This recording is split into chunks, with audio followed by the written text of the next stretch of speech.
Hi everyone. A quick comment before the episode starts. To keep making these episodes, we need your support. If you're listening on YouTube, please subscribe to our channel and share with your friends. Every subscription helps.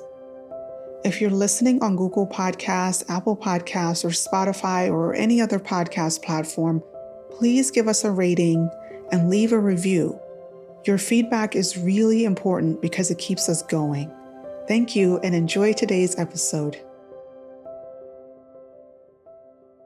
Banditry activity is something that I inherited, which was ongoing for almost 8 years in the state. But due to my initiation of dialoguing with them, now Zamfara is very calm, and I have been calling my colleagues to sit down with all the stakeholders to discuss this and to find out. For me, as governor of Kaduna State, any bandit from anywhere is a bandit. Any bandit of whatever religious or ethnic extraction is a bandit. And in Kaduna State, we have zero tolerance for bandits.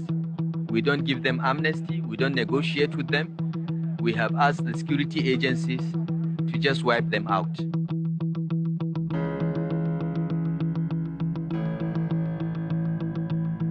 From Triple E Media, I'm Rahmat Muhammad, and this is The Backstory.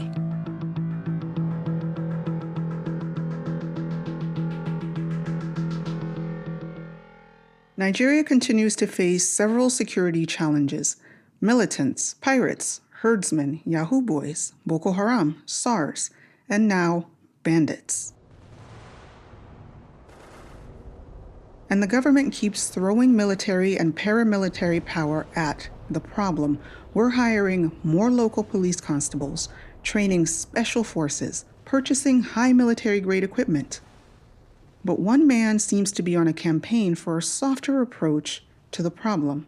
The solution is dialogue and teaching, because these people, they are acting with instincts, natural instincts, not with special knowledge, and they don't have any ambition or anything. Sheikh Ahmed Gumi, a renowned Islamic scholar from Kaduna, wants the government to dialogue and negotiate amnesty for the bandits. I sat down with my colleagues Alex, Richard, and Rabia to discuss, will amnesty for bandits work, and under what terms and conditions? Well, that depends. It depends on who the bandits are. And it also depends on what they want. See, there is this temptation to see the bandits as one unified group. It's convenient for the media if we group everything together under a catchy name, militants, herdsmen, bandits. But the thing about banditry is that so many groups participate in it, and each group has a different reason for doing so. And if we take the time to really understand the different motivations behind the banditry we're seeing across the country, we can actually answer the question, will amnesty work? And if so, under what terms and conditions? So first, who are the bandits? According to a report by Dr. Maurice Ogbonnaya, rural banditry is defined by armed violence with the criminal intent to steal and plunder in the quest for economic accumulation. So in that definition, there are 3 factors in banditry. 1, armed violence. 2, criminal intent to steal and plunder. And 3, quest for economic accumulation. Now, based on that definition, banditry exists all over Nigeria and has existed for as far back as we can remember. The earliest form of banditry in the northern part of the country was cattle rustling. That means stealing cows and other livestock animals. By the way, banditry is not just native in Nigeria. Other countries have dealt with and are still dealing with banditry.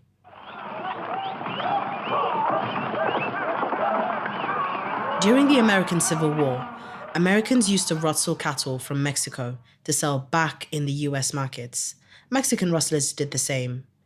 Even as recently as 2007, cattle rustling was on the rise in California, involving about 16,000 herds of cattle, which were valued at more than $9 million US.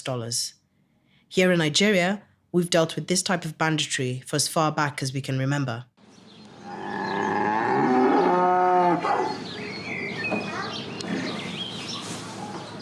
Livestock, that's cattle, sheep, goats, are a fundamental part of northern Nigerian life. According to a paper published in 1981 by Moses Awogbade, the major livestock producers in Nigeria are the Fulbe tribe, more commonly known as the Fulanis. Now, in Dr. Awogbade's paper, published about 40 years ago, he warns the government to fix the problems that livestock producers were facing or risk catastrophic consequences. Alex, what types of problems were the herders facing at that time?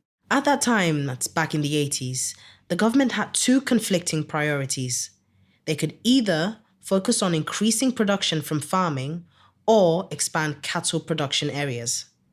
And we know that our government chose to focus on increasing production from farming. Well, actually, they chose to focus on oil first, and they ignored everything else, including agriculture.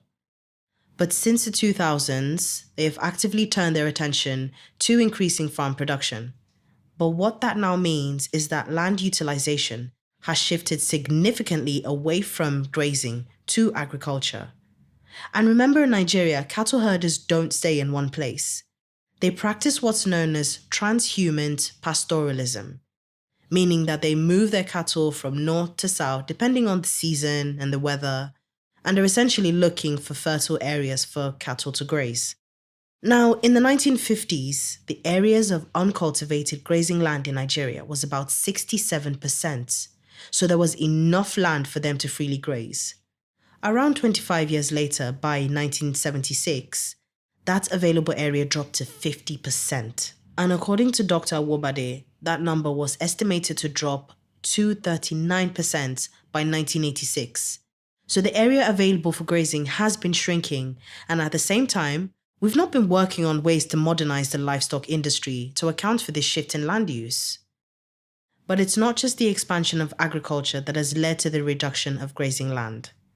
According to a paper by Ibrahim Mohammed, Abdurrahman Belal Ismaila, and Umar Mohammed Bibi, the growth of cities, roads, and other industrial infrastructure has severely diminished available grazing lands.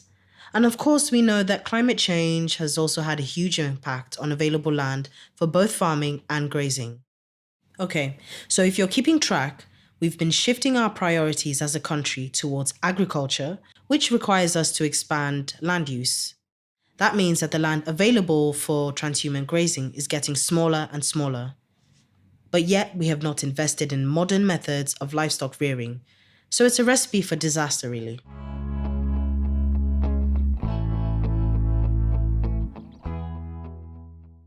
And the disaster started with a sharp increase in cattle rustling.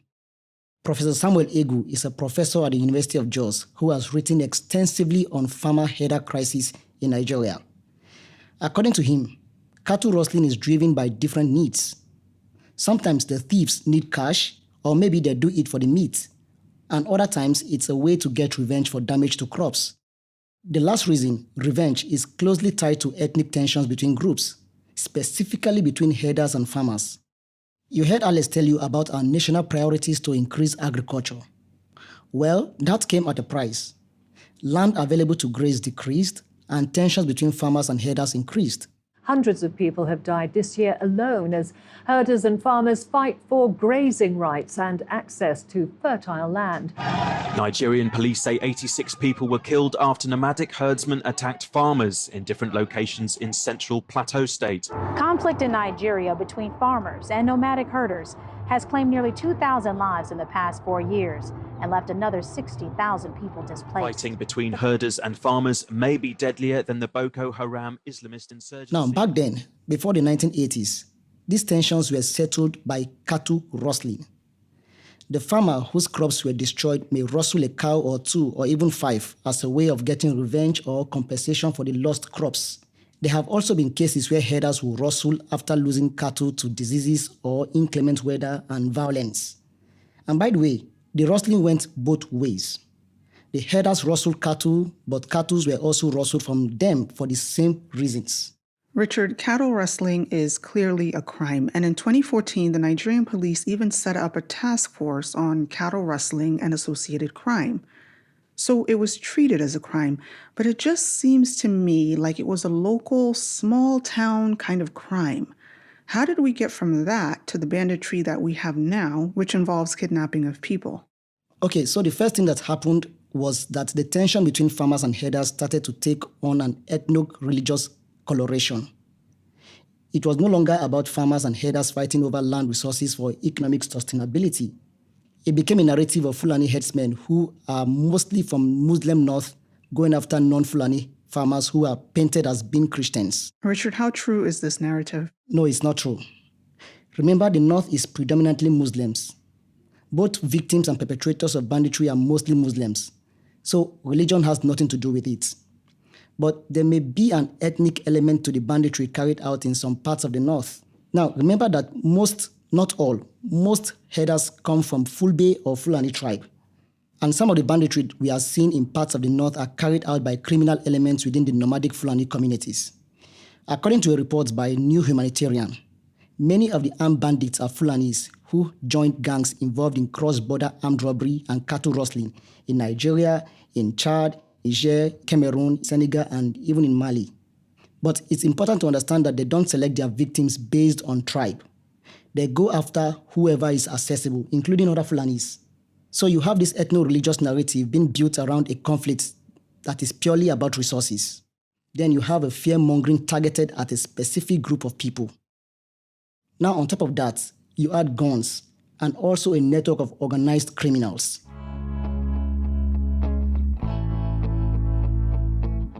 Around the 2000s, criminal gangs armed with sophisticated weapons started to rustle cattle. And by the way, they sometimes killed herders during these rustling operations. In 2013, gunmen attacked the commercial farms that belonged to former Vice President Namadi Sambo in Birnin Gwari, Kaduna, and the Emir of Zaria, Shehu Idris, stealing over 1,200 cows combined. Alex, this doesn't sound like your local grievance type of cattle rustling. This definitely has the marks of organization. That's right. But the impact wasn't just about stolen cattle. The same source reports that in 2013, over 280 herders were killed. There were also high levels of forced migration and internally displaced people following violent clashes between the farmers and the herders. So, we're no longer looking at our grandparents' cattle rustling. We have evolved and we're in a new age of outright banditry. Remember Dr. Ogbonaya said that there were 3 elements to banditry: armed violence, criminal intent to steal and plunder, and quest for economic accumulation. And with banditry, the impact of cattle theft started to grow. Bandits started using modern weapons, communicating became easier, and their criminal networks grew. According to the Sunday Trust, in 2013 alone, there were over 53,000 cattle stolen across 10 states. Alex, all of this seems to trace back to the ability to purchase weapons. The money and the resources to buy these weapons, where did that come from? Gold. Lots and lots of gold. So if you are keeping track, we started out with local communities just fighting and going after one another. Maybe they would steal a cow or 2 or even maybe 5. But then organized cattle theft started. Cattle were stolen by the hundreds and thousands. This was mostly affecting the northern states like Zamfara, Katsina, and even Kaduna. But then something started to happen around 2008 and 2009 that would eventually impact the southern states. Right after the first recession hit in the last 12 years or so, gold prices expanded from 2008 to 2011 by 200%. In conjunction with the price of gold per ounce in the global market rapidly increased from about 360,000 naira in 2008 to about 720,000 naira per ounce by 2011. So it doubled in 3 years. And as you know, Nigeria is known for mining crude oil, but we also have significant minerals that have remained underdeveloped and do not really contribute to our GDP. One of those minerals is gold. According to Dr. Ogbonaya, after the global prices of gold went up, illegal mining of gold activity spread across the northwest, north central, and southwestern regions of Nigeria. According to NAITI, that is Nigeria's Extractive Industry Transparency Initiative, gold deposits found in northern Nigeria are most predominantly near the schist belt in Maru, Anka, Malele, Tsohon Birnin Gwari, Gumana, Yauri, Dogondaji. In the southwest, it is found in Iperindo in Osun State and as well as parts of Oyo State. Now, according to NAITI, the federal government has issued nearly 160 licenses for gold exploration in 2015 alone. Yet, in Dr. Ogbonaya's study, about 80% of gold mining is carried out on an illegal and artisanal basis. Now, obviously, gold attracts banditry. This is true in every country. Even the United States saw a surge in banditry during the gold rush. And if you have an under-resourced security infrastructure at the federal and state level, like we do in Nigeria, a gold rush is the perfect environment for all types of banditry. The Nation newspaper reported that bandits have been known to wipe out entire villages to take over mining spots just to exploit them. And much of the gold is smuggled out of Nigeria to international markets through Niger, Togo to Dubai in exchange for weapons. Now, according to Dr. Ogbonaya, between 2011 to 2019, Zamfara State paid a heavy price for unchecked illegal gold mining activities. During that time, over 3,600 people were kidnapped and over 6,300 people, including women and children, were killed. The Zamfara State government claimed it had spent over 17 billion naira to fund military and security operations in the state to fight armed bandits during that time. But all that money still couldn't get the bandits under control. So in April 2019, the federal government banned all forms of gold mining in Zamfara. But not before gold banditry opened up another type of banditry. Kidnap banditry. Remember, kidnapping is nothing new in Nigeria. It started back in the 1980s in the Niger Delta, where oil workers were kidnapped for ransom. When kidnapping moved up north, it took a slightly different dimension. According to a report by SB Morgan Intelligence, between June 2011 and the end of March 2020, at least $18.34 million had been paid to kidnappers as ransom. That converts to roughly 6.6 billion naira, and 65% of that was generated between 2016 and 2020. Keep in mind that the $18.34 million is not the full amount that was generated in ransom money. That's just the minimum based on publicly available information. Now, based on the sample of data SBM Morgan has collected, it seems that kidnapping for ransom wasn't really a thing in the north until 2015. See, between 2015 and 2020, at least 384 million naira was paid in ransom for kidnappings in the north. About 1.6 billion naira was paid for ransoms in the south in that same time period. Now, kidnapping in northern states is quite different from kidnapping in the southern states in two very critical ways. First, it involves mass kidnappings, and second, it's more deadly.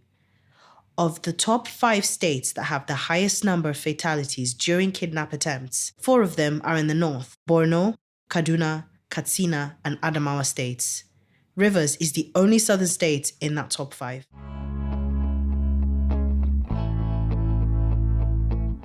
Rabia, in a very short amount of time, about 30 years, the North has gone from cattle rustling to organized cattle banditry to gold banditry and now kidnap banditry that involves outright killings.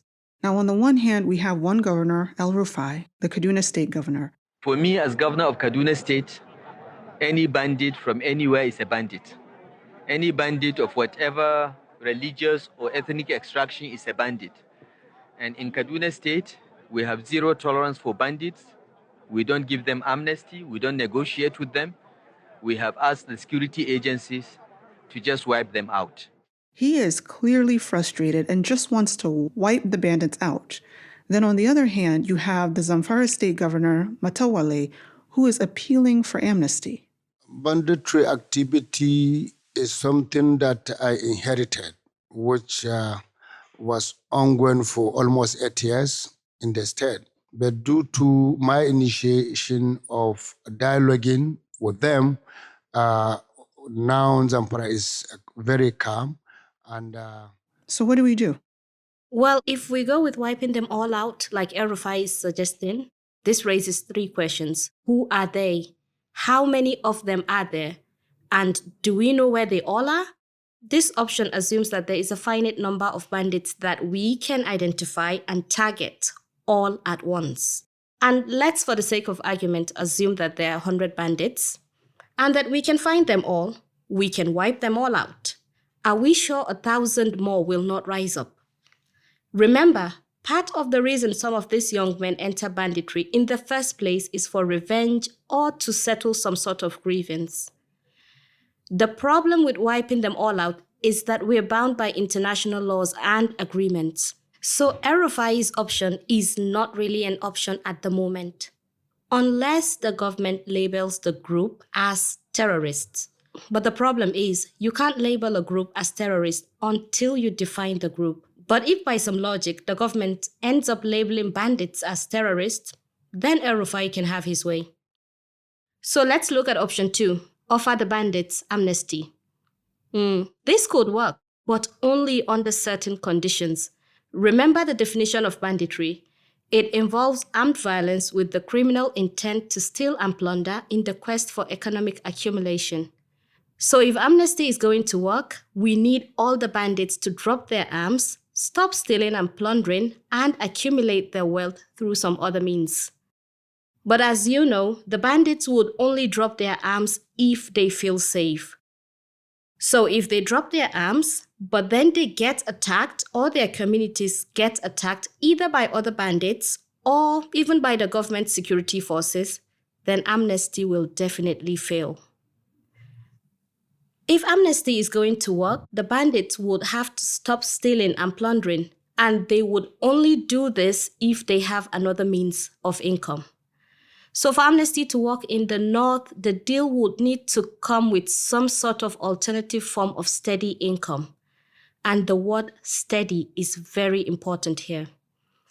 In 2009, the federal government offered amnesty to militant groups in the Niger Delta in exchange for them to stop oil banditry. This amnesty deal included money for vocational skills training, educational opportunities, including tuition to study abroad, and a monthly stipend of 65,000 naira per month. As of 2017, the government was still making these payments to the Niger Delta militants. Now, amnesty attempts have been made in the past by some governors in the north, but they failed. In 2016, the former governor of Zamfara State, Abdulaziz Yari, offered amnesty to armed bandits, but we couldn't find information about the terms of this amnesty deal. We know that it didn't last because the Zamfara government had to offer amnesty again.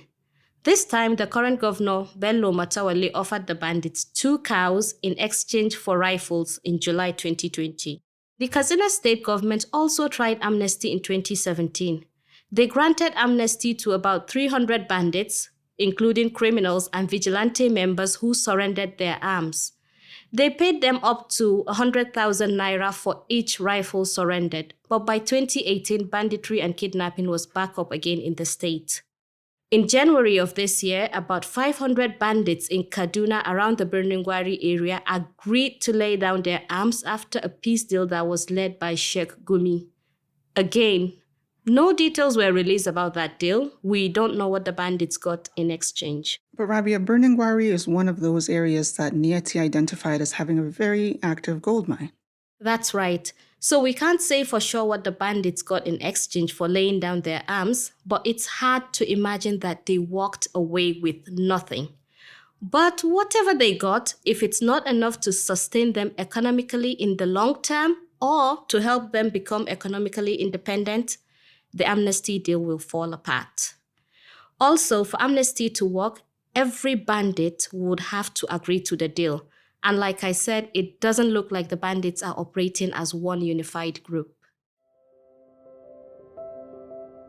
If you suffer your people to be ill-educated and their manners corrupted from infancy, and then punish them for those crimes to which their first education disposed them, what else is to be concluded from this but that you first make thieves and then punish them? That was a quote from Sir Thomas More's Utopia, published in 1516. Nearly 500 years later, in 2003, the former U.S. President George W. Bush made popular the catchphrase, "We do not negotiate with terrorists." Now, several governments already had that policy in place, but his utterance, followed by years of bombing Iraq, gave governments all over the world the justification they need to carry out extrajudicial killings, all in the name of fighting terrorism. What we learned from the Bush years was that once a government declares a group as a terrorist group, that government and any other government that feels threatened has justification to kill.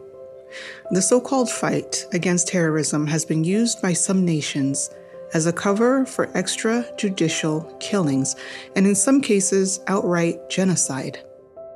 But somehow we've all been brainwashed to accept the fight against terrorism as a solution to conflicts that are often very local in nature. So instead of doing the harder thing, instead of taking the time to understand, to negotiate, to strike compromise, we just label any form of aggression that we don't like as terrorism, and we wipe the problem out. Now, there's a quiet but concerted effort to label the Fulbe tribe, the Fulani people of West Africa, as terrorists. In Nigeria, we're using the word bandits for now. But if we take the next step and label them terrorists, I can guarantee you that all of West Africa, not just Nigeria, will be brought to its knees. The T word has consequences in today's global politics, and we should be careful about how we use it. If we use it today to checkmate the Fulbe tribe, who is to stop us from using it tomorrow against the Igbos, the Hausas, the Yorubas? For 60 years, we have neglected portions of our population. For 60 years, we have failed to educate them. For 60 years, we have failed to integrate them into the Nigerian experiment. We have failed to plan for alternative means of livelihood for them. And now we don't want to live with the consequences. So we think we'll just label them terrorists and wipe them out. No, we don't get off that easy. We're going to spend the next 60 years doing the harder thing, doing the things that we should have been doing all along. 1, accelerate the national identification process. And we also need to start assigning national identification at birth. Otherwise, we will always be behind and struggling to catch up. 2, establish universal basic income in communities where mining takes place as the primary means of production. This income should be deposited into a savings account for every child from birth, but can only be accessed when they reach school age. Now, this basic income is in addition to providing schools, clinics, and clean water for the communities. Once you do this, once you give universal basic income to mining communities, they will take responsibility for their own security. 3, audit every vigilante group to ensure that its membership reflects the diversity in the community where they operate. Shut down any vigilante group that is biased towards one ethnic group. 4, design primary and secondary school curricula and books that will be consistently taught across all integrated Islamic schools, both public and private. That way, the next generation has a unified understanding of who they are and what is expected of them.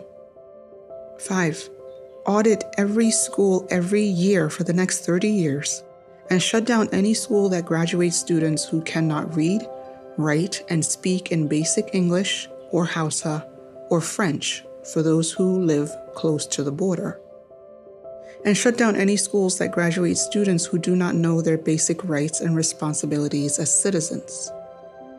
6, design adult education curricula that will be delivered through the radio and, if need be, at local adult education centers. 7, integrate the Fulbe into the Nigerian experiment. It's great that some states are giving them grazing land and building homes, but that still means that they're isolated from the other tribes. Integration means giving them jobs that require them to interact with other tribes. It means showing their culture in films so that others can begin to understand them, exposing them to other cultures so that they can begin to understand others. 8. Take the best and brightest Fulbe minds in business, science, and technology and task them with solving one and only one problem: transform the livestock industry into the 21st century while creating jobs for young men and women. 9. Take upcoming bright young Fulbe technocrats and send them abroad to learn how to engineer meat. Trust me when I say your children's children will be eating engineered meat, so you might as well localize the skill. Now, I can go on, and I'm sure other people much smarter than me have more ideas, but ideas mean nothing if we're not willing to do the hard work of implementation, and implementing ideas can take decades. But anyone can declare a group as a terrorist group and bomb them in a matter of weeks. That's easy. Taking the time to listen, understand, and negotiate is hard, and no Nigerian arrangement is permanent unless that which has been arrived at by negotiated compromise. That's a quote from Peter Enahoro, author of How to Be a Nigerian. So, should we negotiate amnesty for bandits?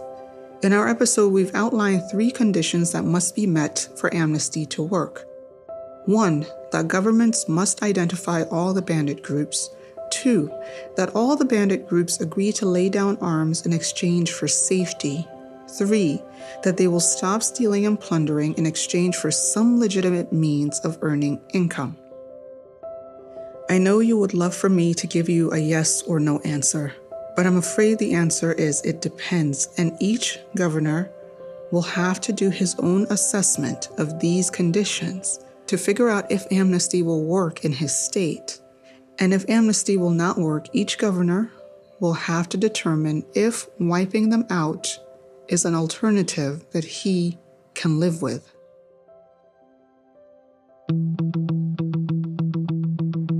The Backstory is brought to you by E Media Production. Production copyright 2021 E Media Productions. If you enjoyed this episode of The Backstory and want to hear more, subscribe to our 234 Audio YouTube channel. Visit our website at 234audio.com and download our 234 Audio app. Episodes of this podcast can also be found on Apple Podcasts, Google Podcasts, Spotify, and wherever you get your podcasts. This episode of The Backstory was produced by Alexandra Gekpe, Richard Anyebe, Rabia Hadejia, Nico Rivers, Dominic Tabakaji, and Sam Tabakaji.